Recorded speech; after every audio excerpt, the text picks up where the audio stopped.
Assalamualaikum warahmatullahi wabarakatuh. My name is Niqman, My name is Patricia, and we are from Group 6. and we are from Block 3 History. Question is number 6, which is assessing the impact of World War One on Russia up to 1916.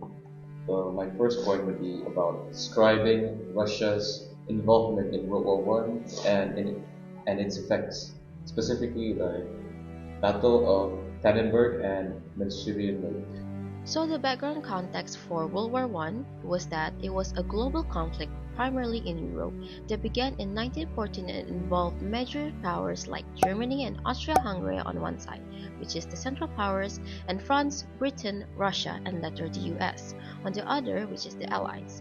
The assassination of Archduke Franz Ferdinand by a Bosnian Serb nationalist on June 28, 1914 was the catalyst, sparking a war fueled by entangled alliances, rising nationalism, imperial rivalry, and a balance of power shift, and it concluded in 1918 with the defeat of the Central Powers. So now we're going to focus on how World War I impacted Russia. About Russia's involvement in World War One, from 1914 to 1960. Yep. Early enthusiasm, whereas in 1914, when Russia entered the war, there was initial patriotic support.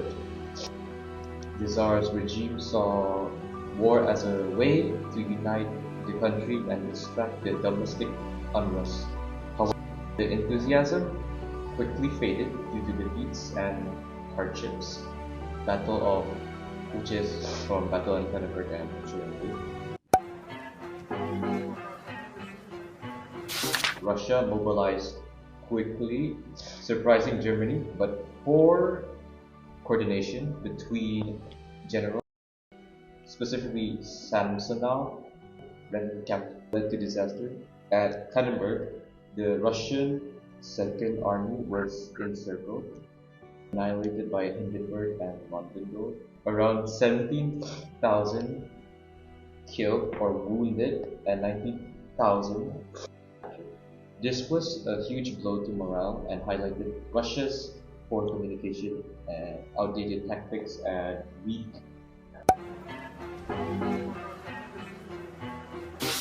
Another major defeat followed soon after. Russian forces were pushed back, suffering heavy casualties and retreating out of East Prussia.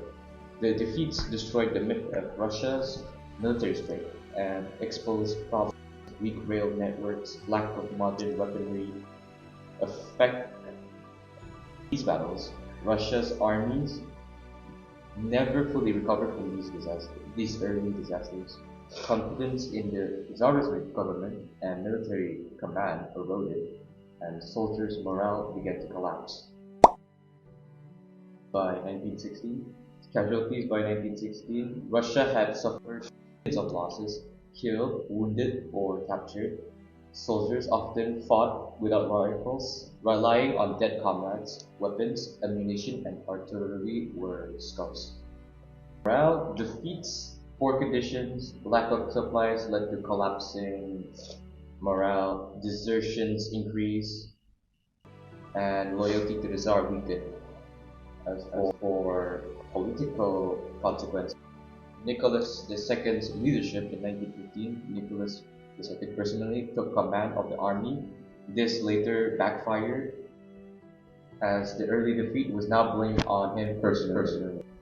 It also left a political vacuum in Petrograd where Tsarina and Rasputin gained influence, undermining confidence in the regime. Distrust in government, whereas were frequently dismissed and Rasputin's growing power fueled rumors of corruption and treachery. This created widespread distrust in the monarchy.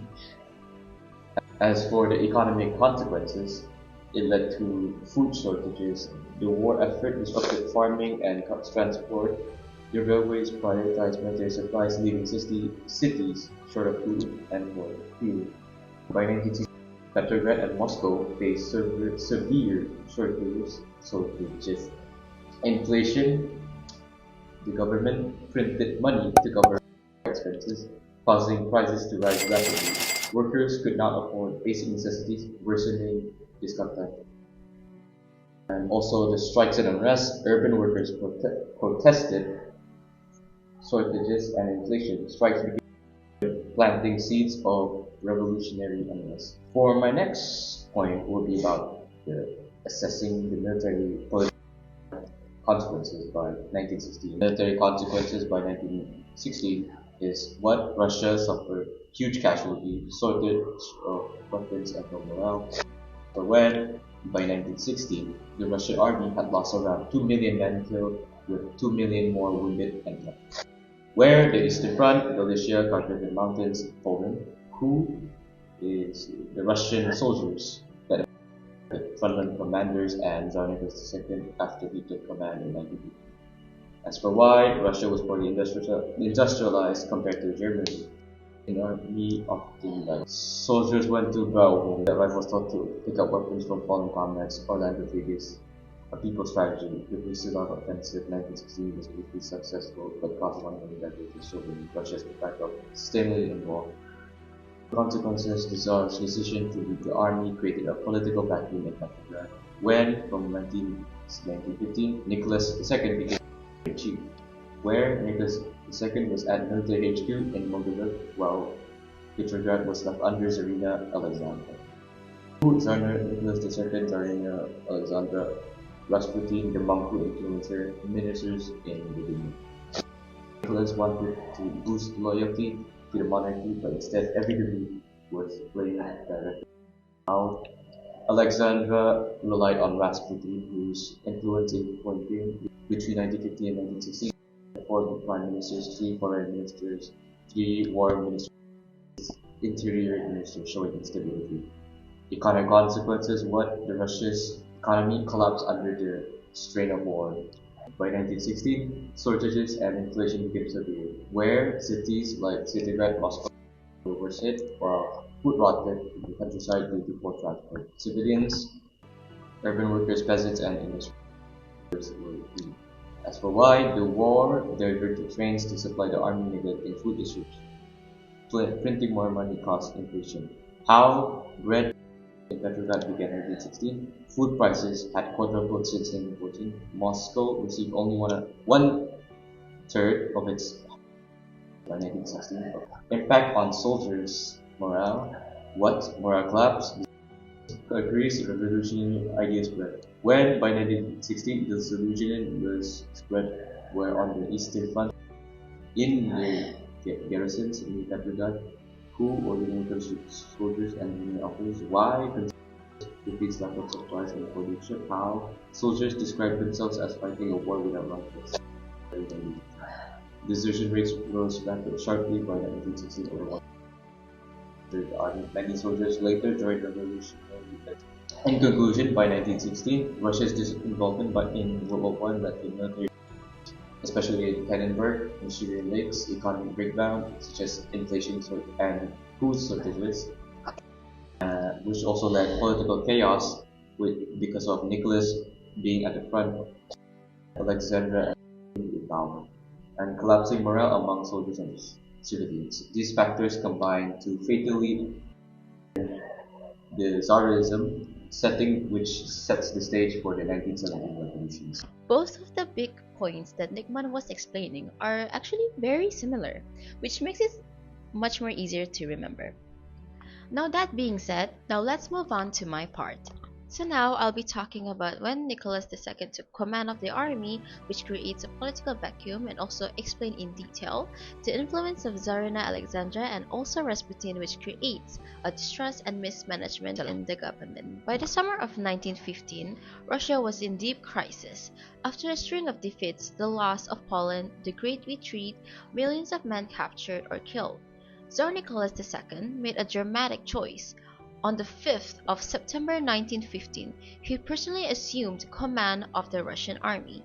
For Nicholas II, it was an act of duty, even pride. He hoped his presence at the front would inspire soldiers and restore morale. But by leaving the capital, he left behind something far more dangerous than the German army, a political vacuum in Petrograd. From September 1915 onwards, the day-to-day running of government was left to ministers in Petrograd. But ministers were not free. They found their authority undermined by the Empress Alexandra, who acted in the Tsar's name from the palace. In theory, she was simply passing on Nicholas's wishes by letter and telegram. In one letter from September 1915, she wrote to him, "Be firm, show your will, dismiss all who do not agree with you. Our friend, Rasputin, sees more clearly than all your generals." To ministers, it looked as though the empire was being run not by military experts, but by a distant Tsar guided by his wife and a Siberian peasant. In practice, Alexandra leaned heavily on a single advisor, Grigory Rasputin, a peasant mystic from Siberia who had gained her trust because she believed he could ease the suffering of her hemophiliac son, Alexei. Then he puts his wife Tsarina Alexandra in charge of domestic affairs who lacked political experience, never trained in politics or statecraft, little understanding of Russia's complex political system, the Duma, or the need to work with the ministers. When she was left in charge, she dismissed capable ministers and appointed weak ones, often under Rasputin's advice. She is also unpopular due to her German background during World War I, German spy, because Russia was fighting with Germany. By becoming commander-in-chief, Nicholas was personally blamed for Russia's defeats and losses. This further eroded respect for his leadership. This also impacted on war effort and home front.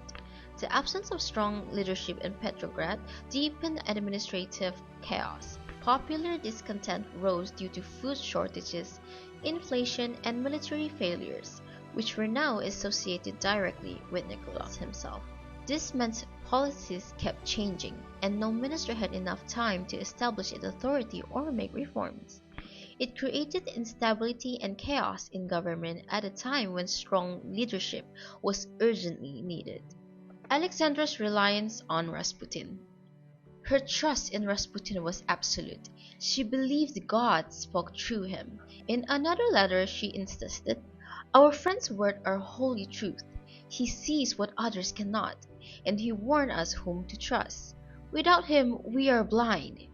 For Alexandra, this was about saving her son Alexei and the dynasty. But for politicians in Petrograd, it was terrifying. A monarchy ruled by mysticism at a time of war. Alexandra and Rasputin. This is where personalities and politics collided. Alexandra was fiercely loyal to her husband and her family. Above all, she was a mother terrified for her son. The heir to the throne, Alexei, suffered from hemophilia, a condition that caused life-threatening internal bleeding. Doctors had no cure, but when Rasputin was brought to the palace, Alexandra believed his prayers and presence calmed Alexei's attacks. To her, this was not politics, it was the survival of her child and the dynasty.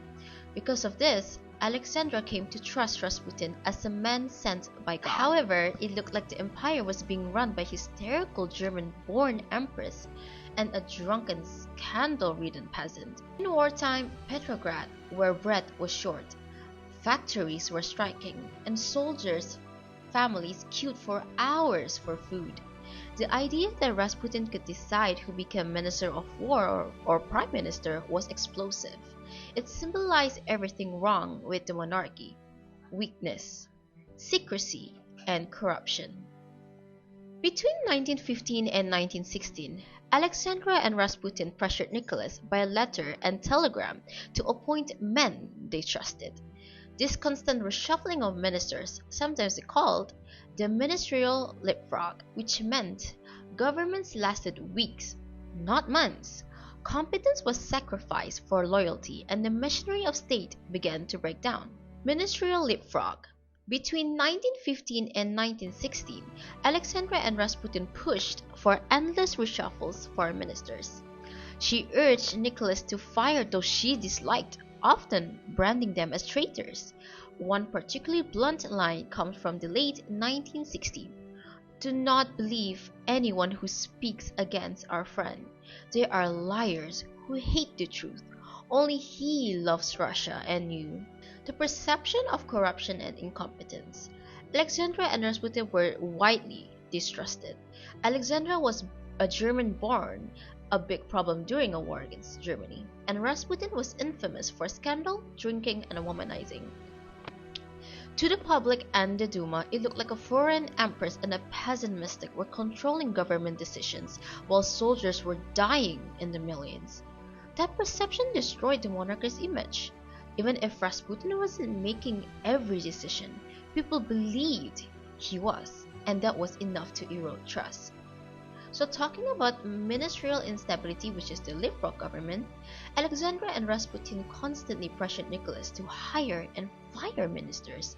Between 1915 and 1916, Russia had 4 prime ministers, 3 foreign ministers, and 3 war ministers. With ministers changing so often, the government couldn't plan or manage the war properly. This made food shortages, transport chaos, and inflation much more worsen. Next, the alienation of the elite and the army. Duma parliament had offered to help Nicholas run the war effort, but he refused under Alexander's influence and shut them down instead. The nobility, officers, and politicians, people who might have supported the Tsar, now felt excluded and humiliated. This loss of support from elite meant that by 1917, when revolution broke out, no one defended the monarchy.